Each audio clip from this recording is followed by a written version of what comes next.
Welcome to Chinese Consulting. My name is Boluwatife and I'll be your host for today. Today is International Women's Day and this year's theme is Accelerate Action. So today we'll be having a conversation on how communities, families and also organizations can help create a better work system for women in the workplace. And today I have with me to my right Victoria. Hi Victoria. Hi, Bolo. And also beside her I have Ekene. Hello. Hi. Welcome to the show. And also, happy International Women's Day. Same to you. So, today we'll be discussing or having a conversation, as I would rather just put it, on how communities, families, and also organizations can help create a better support system for women in the workplace. I mean, we know women often face challenges such as gender pay gap, career stagnation, and also balancing work-life struggles. So, how do you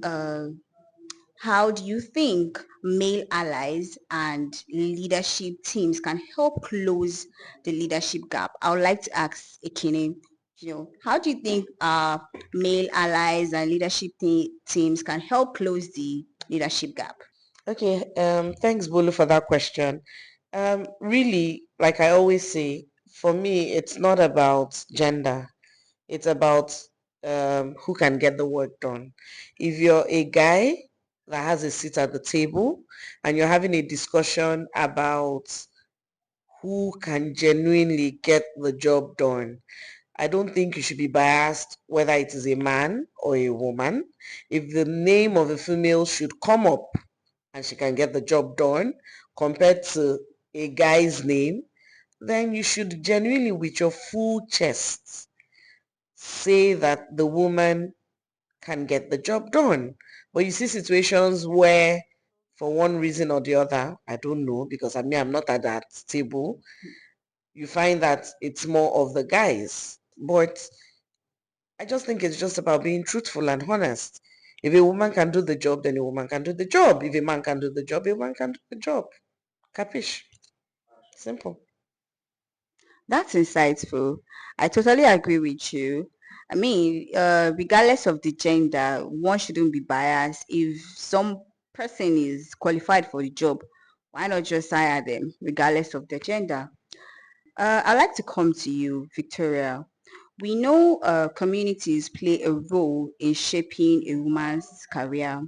I'd like to ask, what community-driven initiatives have you seen that has helped women advance in their careers? Thank you for the question, Bolu. I'll say I've seen quite a lot of impactful community-driven initiatives. Like we have WIMBIS, they support women in business and also leadership.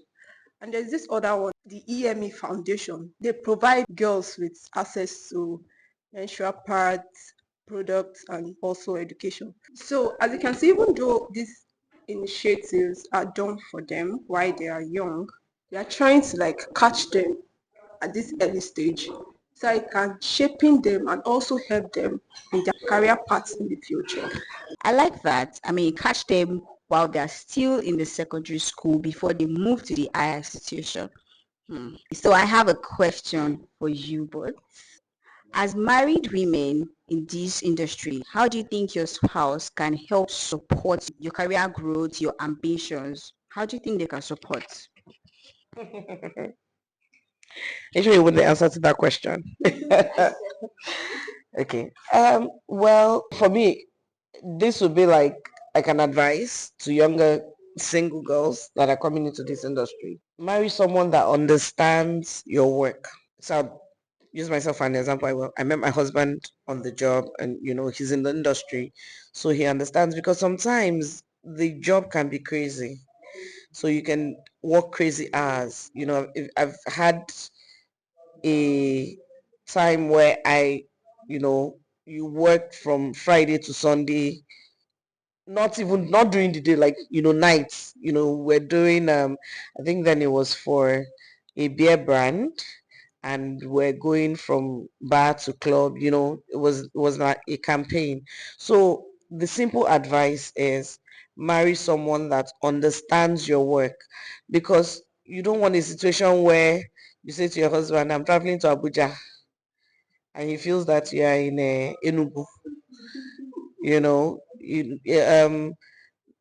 trust is important, communication is important, but again, understanding. He needs to understand the kind of work you do. He needs to understand what it is. Sometimes it's difficult to explain that, oh, yeah, a PR person that, so just marry someone that understands your work, values your work, respects your work. Because you find a lot of people that, they get married and then they just have to leave the industry, because you then have to pick between your work and your family. You don't want that, basically.